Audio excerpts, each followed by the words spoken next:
Dumlang, hello. It is simply, sorry, let me adjust my chair a bit.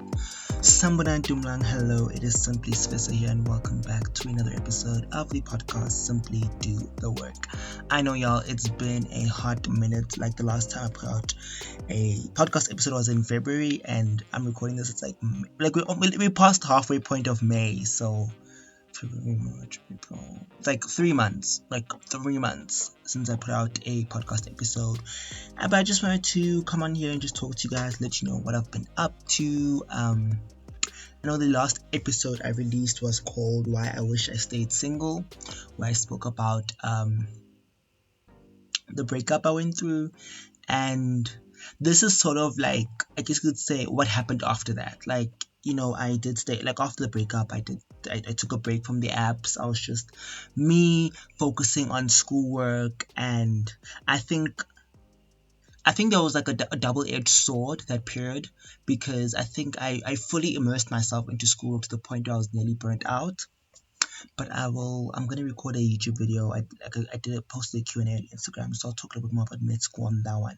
But for today, I want to talk about my relationship drama that recently happened.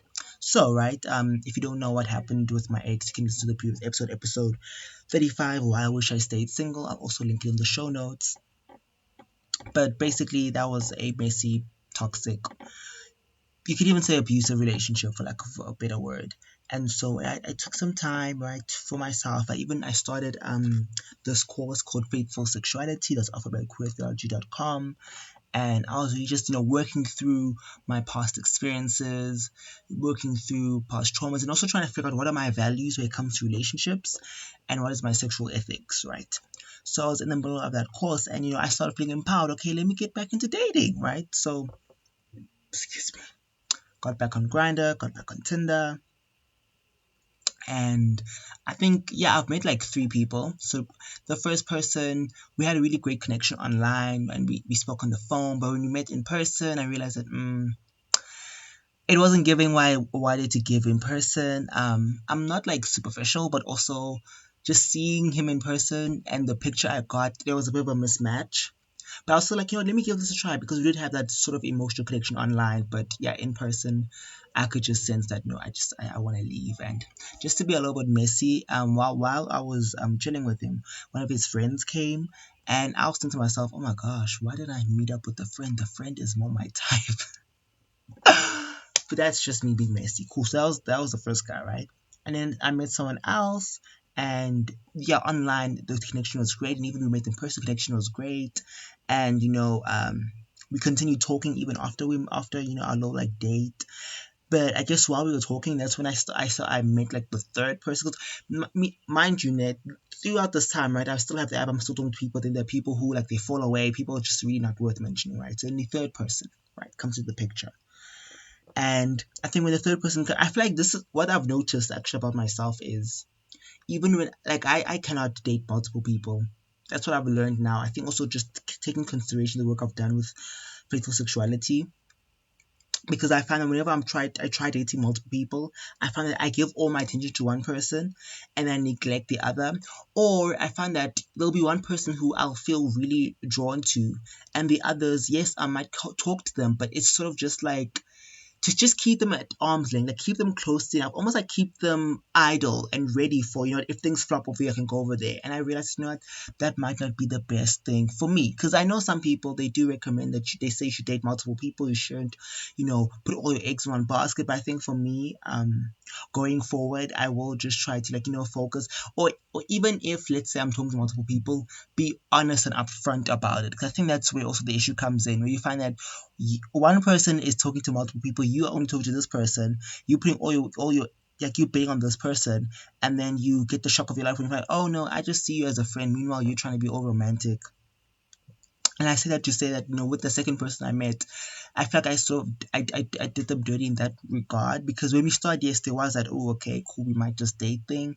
But then slowly I kind of felt like, this, I feel more of a friendship vibe, and I probably should have communicated that sooner.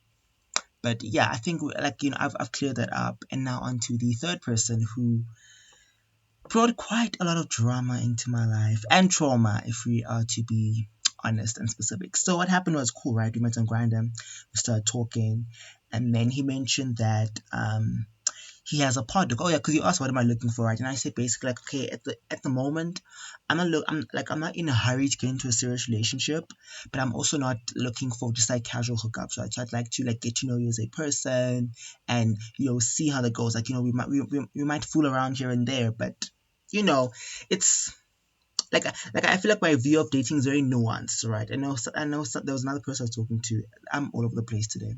Another person I was talking to, I remember explaining that to them, and they said I'm confused because I'm like, no, I'm not confused. Just say you don't understand. I think they wanted me to just be like, okay, we're dating, we say, and I'm just like, that's not the vibe I'm looking for, right? I feel like this. I feel like sometimes we meet people with this idea with all these expectations and these end goals. I think we should rather meet the person and see, because there's some people I feel like we miss out on great friendships because maybe you are only like you are only pursuing a relationship, whereas that person could have been a really great friend in your life if maybe you just took the time to get to know them.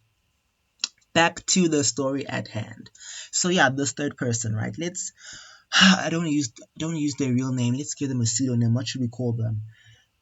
Jack, right? We're gonna call him Jack. And then Jack had a boyfriend, and the boyfriend's name or partner, long-term partner, spouse. I don't know if they're like married, but they when they introduced themselves, they said they're like spouses, partners, right? And they were wearing rings. So yeah. But there's Jack, right, who's the person I was talking to that I met on Grindr, and then the partner. I'm trying to think of the partner. We call the partner Al. No, that's a terrible name. um, what should we call the partner? Let's stick with Al. Yeah, Jack and Al. Cool. So I'm talking to Jack, right? And early in the conversation, Jack tells me that, oh, by the way, right, after I told Jack what I'm looking for, Jack's like, okay, Jack asked me, would you be interested in exploring that sort of dynamic with a couple? And I was like, oh, okay, I'm curious. Yeah, sure, because one of my values I did put down when I was doing the faithful sexuality course is I want to experiment. I want to try new things, see if I like it. 'Cause I feel like, because of just the way a lot of us are raised about sex and relationships. I think we have like a narrow mind that things that we exclude ourselves from without really trying. So I'm like, okay, cool. I'd be interested. So yeah, Jack tells me, yeah, they've been with Al for about a decade now and want to open up the relationship. And so I start asking like questions because like when it comes to like open relationships and polyamory and polygamy, like I've done the reading on that. Like those are things that I've done the reading on. I've listened to podcasts about because it's always fascinated me, right? And I'm like, oh, here's an opportunity for me to see how it goes. So cool, right? So I start asking the questions, okay, so why are you guys opening up the relationship, right? And then Jack tells me, oh no, just because like we've been together for so long, and we want to stay faithful to each other, but also we want to explore other options, and we want to do that openly and honestly with each other. And I'm like, okay, cool, sounds great. Like there was more that was said, but that's just the gist of it. And we were just talking, and I realized that, oh yeah, Jack and I, like, our values in terms of not only relationships but even like life were like really similar. So we made plans to meet. Like we were talking, and then we made plans to meet when my schedule allowed. And so cool, I met Jack and Al, and what I can say, my first impression of both of them, I'd say Jack, like when we met, like literally, like the vibes were there, right? Like the vibes I was getting online and in person were the same. In fact, I could say it was even better in person because it's like I was getting like the real reaction. I could see his smile, all of that. And Al, like in hindsight, I wonder if Al was being standoffish, but in the moment, right, I thought, okay, Al seems to be like Jack is definitely more extroverted. Jack is someone who definitely communicates more, whereas Al is a little bit on the more introverted side, right? Like I remember I was having a conversation. I was like, you know what, Nay, I sort of see myself personality wise. I feel like I'm a mixture of Jack and Al's personality. Like I have some characteristics of like Jack or I can relate, also with Al. I'm like, okay, and I remember even telling them that, my biggest concern was like, okay, I've been talking to Jack this entire time. What if when we meet in person, Al and I don't click? But I felt like Al and I, okay, we were civil, I do feel that Al was a little bit closed off, but I just thought, what, it might take time for Al and I to get to know each other. Obviously, Jack and I, we've been talking online this entire time, so we have all this what can I say? not history, but we have this background information on each other, right? So I think that's why I thought the conversation is flowing better between me and Jack, or Jack and I. So cool, right? We met, we had a couple of drinks, and it seemed fine, right? And then so we met like the Friday, and then Sunday, right? Fast forward to Sunday when the drama happens. So on Sunday, I'm at Jack and Al's place, and then one of Jack's friends comes over. Jack's friend, we'll call him Sun, right? Sun comes over, and Sun wants to go out, and Jack asked if I want to join them. I'm like, sure, I can join them. Now Al had an assignment to do, right? So Al was gonna stay behind. So it's gonna be me, Jack, and Sun. So the few of us were gonna go out. So we went out, and while we were out, Sun had to leave because yeah, reasons. Sun had to leave, so it's just me and Jack. So we were talking, we got some more drinks. And one thing about me, right? Once the drinks get in, I become the biggest social butterfly. Like, I will make friends, like I'll meet people, I will kiki. Like, if you didn't know that I just met this person, you think I've known them my entire life. Because I remember also, like, I was dancing, and noticed there were these two girls who were like hyping me up. So I'm like, hey girl, what's your name? I'm Svi. And we exchange numbers. All that. One thing about me, I will always come back from Groove or going out with people's numbers. That is one thing about me. Whether or not do we text after that, that's a completely different conversation. But I will come back with people's numbers, or we'll just have just viewing each other's statuses. But that is, I am deviating. Back to the story at hand, right? So cool, we drinking, and then obviously like the vibes, are there. Plus, we had red wine as well, and I think red wine, it does things, like it activates things, right? So I'm trying to remember the pseudonym. Oh yeah, Jack. So Jack and I, we kissed, I think, but it wasn't like a hectic kiss. Just a, just a little kiss, slow kiss, right? Bought more drinks, and then oh yeah, one thing I do regret about that night. I don't know why I took out my card. I think someone tried to pay and it wasn't allowing. I took out my card and then it paid. Nearly took out more than half of the money I had in my account went out because I think they combined our bill with the table that we joined. So pray for me financially. I need to recover from that night. Back to story at hand. So cool. So now Sun has left, right? So it's just Jack and I at this place with these girls. So eventually, Jack and I, we make our way back to Jack and Al's place, and this is where the story gets a little upsetting. Trigger warning for violence, because, and this is a way even I can't fully tell you. I don't know if it's, I think it's a mixture of the fact that, what, I had been drinking. I think also because it was very traumatic. I think that's why the details get a little bit hazy from here on. Like we get into the house.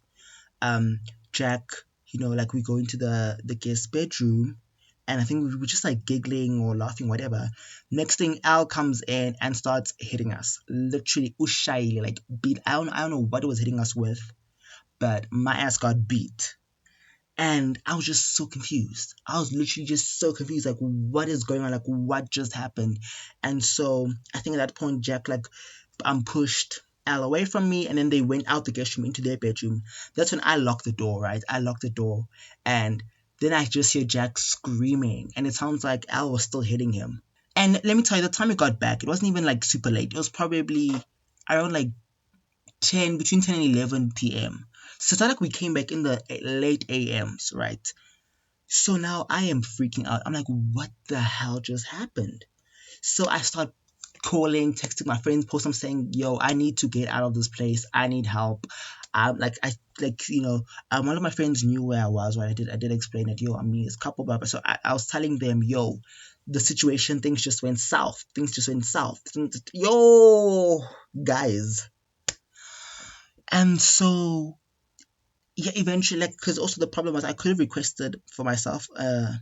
In hindsight, actually, it's a good I didn't try requesting for myself a an Uber or a Bolt, because I would have been able to pay for it, because like I mentioned, more than half of my money went out of my account. But also the point where I was at night, it's very difficult to get a car, right? So eventually, but before that, I'm skipping things, right? So now, cool. Now I'm busy communicating with my friends.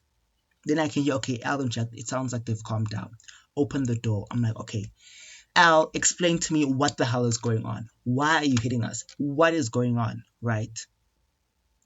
And then Al starts asking, okay, where were you guys? What was happening? I explained the situation, right? I'm like, oh yeah, okay. Like, what did you? I'm like, yeah, we kissed. Like we kissed a few times. And Al's like, is that all that happened? I'm like, yes, that is all that happened. And then I remember you can sort of see the shift in Al's face where he's like, oh, maybe I did too much. It's like, yeah, you did. You traumatized me. At that point, I was hysterical. I was a mess. And then I was trying to think, no. I was like, no, you're making noise. I'm like, no, listen, you're not gonna dictate. You're not gonna tell me to calm down. Like you just assaulted me. Like, do you realize what you did is assault, assault. So then Al's like, okay, I'm really sorry, but let me explain. Like Al explains why this side of the story. So apparently, Yenali Jack, right? Things have not been the best between them, right? And it seems like as soon as Jack started talking to me, right now, granted, Al says Jack was forthcoming, did say, okay, I'll be talking to Sviso, right? But Al was saying that he noticed that Jack was like, always smiling on his phone, he was talking to me, and even when like when because Jack invited me to sleep over, apparently Al didn't really approve of that. It was a thing of, I guess, Jack just told him and said, oh yes, Fish is going to be sleeping over, by the way. Fish is coming over and he's going to sleep over. So in my mind, right, when I'm here, I'm like, okay, so basically you've been jealous of me even before I even got here, right? I'm clearly, that assault was pent up rage and it just came out. Now the gag is, because when we were still out, right, Jack told me that a few years ago Al had cheated on him, and there was a period where they broke up because of that. Like I mentioned, they've been together for over a decade. I'm sure only how old they are. They're like in their mid-20s, right? So they're not that much older than me. They're high school sweethearts. It's also why they've been together for so long.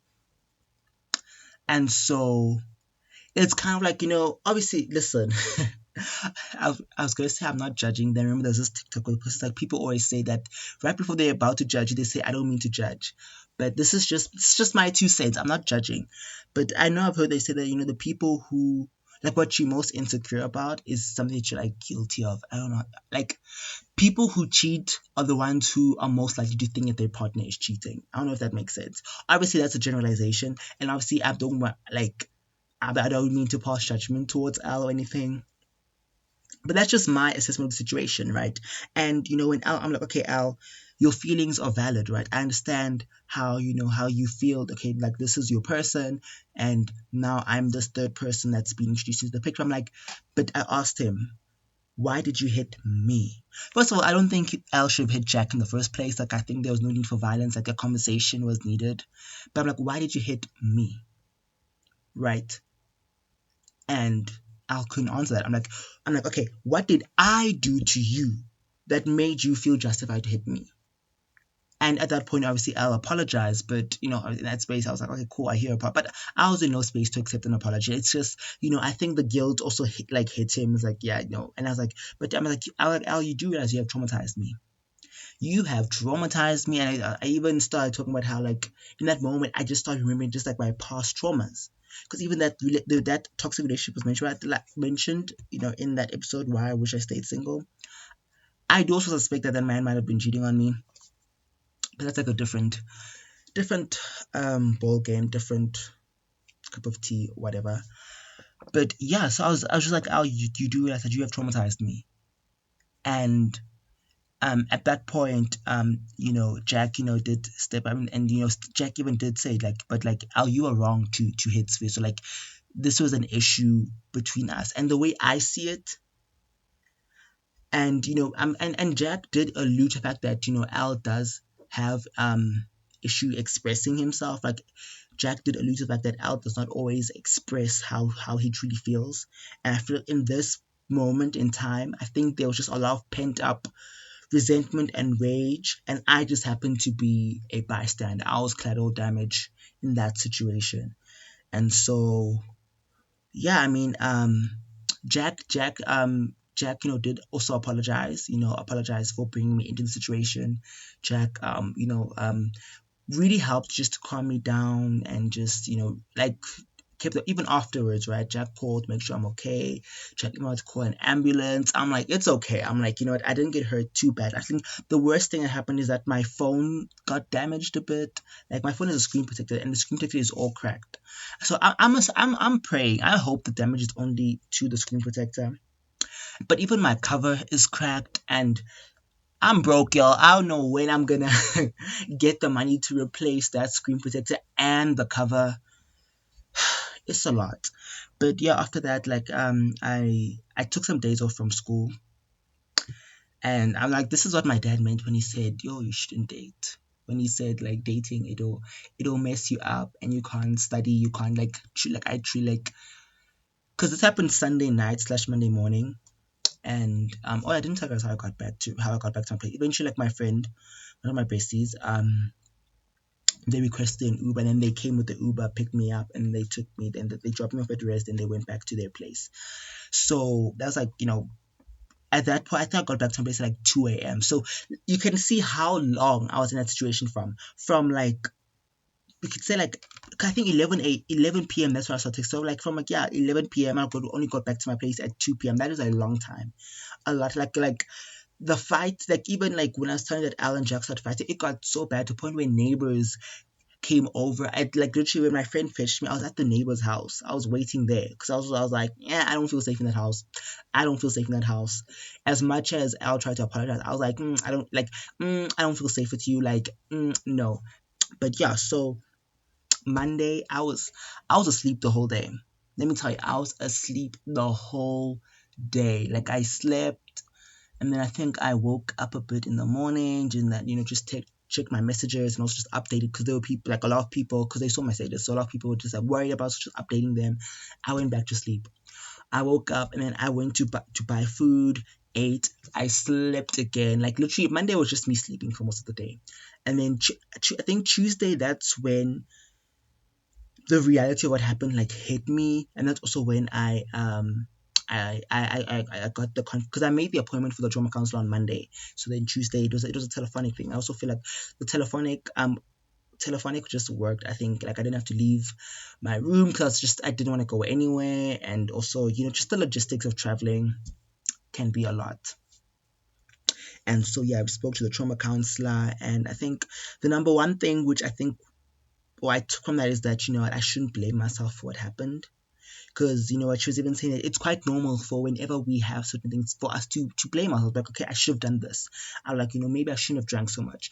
Maybe when Sun left, I should have said to Jack, let's leave. But to us, we had literally just gotten to the place. Like, if it wouldn't have made sense to leave then. Plus, like, literally, we had just bought the drinks. They were just there. So, but I'm just saying, like, sometimes you think back to, I could have, should have, but like, if I'm being honest and I look back at how I acted, I did the best I could with the information I had, right? Knowing what I knew. And it's also another thing that that came up from the counseling sessions, that you can't control other people, right? I have the way, oh, I almost used the real name. The way I'll react in that situation, I have no control over, right? And it's like I'm saying, like, Al's feelings are valid, but the way they reacted was off. And it's just, yeah, that's what I've just been processing. But I also do feel like that event, like, I'm glad now, like, I can actually talk about it and not get like too emotional. I think it helps that I've been speaking to a lot of people about it, and even like the counselor was saying that the more you talk about it, the more you're able to own it, not let it own you. But I don't want to lie, that I think it did set me back mentally in a way. I think even before this traumatic event happened, I was not in the best place mentally, and you know, going out with Jack and Son, well, I was like, okay, you know what, I need to de-stress before I go back to being a student, before I go back to facing the realities of being a mid 5 student. But then this whole thing, it's almost like my my plan to escape, right, blew up in my face, and I found myself into a traumatic situation.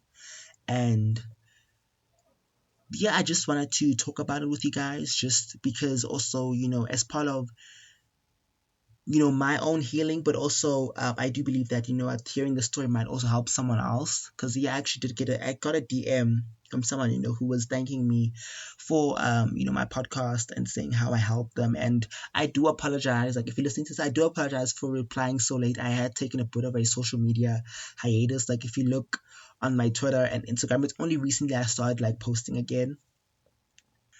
And I have my reasons. We can maybe discuss that for another episode. But yeah, this episode has gone on long enough, and I didn't want it to be more than 30 minutes long. So thank you so much for listening. Do, if you're not yet subscribed to the podcast, subscribe, follow, rate it, give me 5 stars on Spotify or whatever platform you're using, and also subscribe to my YouTube channel, Simply Special. I'm gonna be recording a live update / Q&A video for YouTube. I'll have to decide. We'll see which one comes first between this podcast episode or that YouTube video. So whichever one came first, wherever you're coming from, check out the YouTube channel, check out the podcast. But yeah, thank you so much. I love you guys, and I'll see you on YouTube, or you'll see me on YouTube, or you'll hear from me in the next podcast episode. Till then, bye.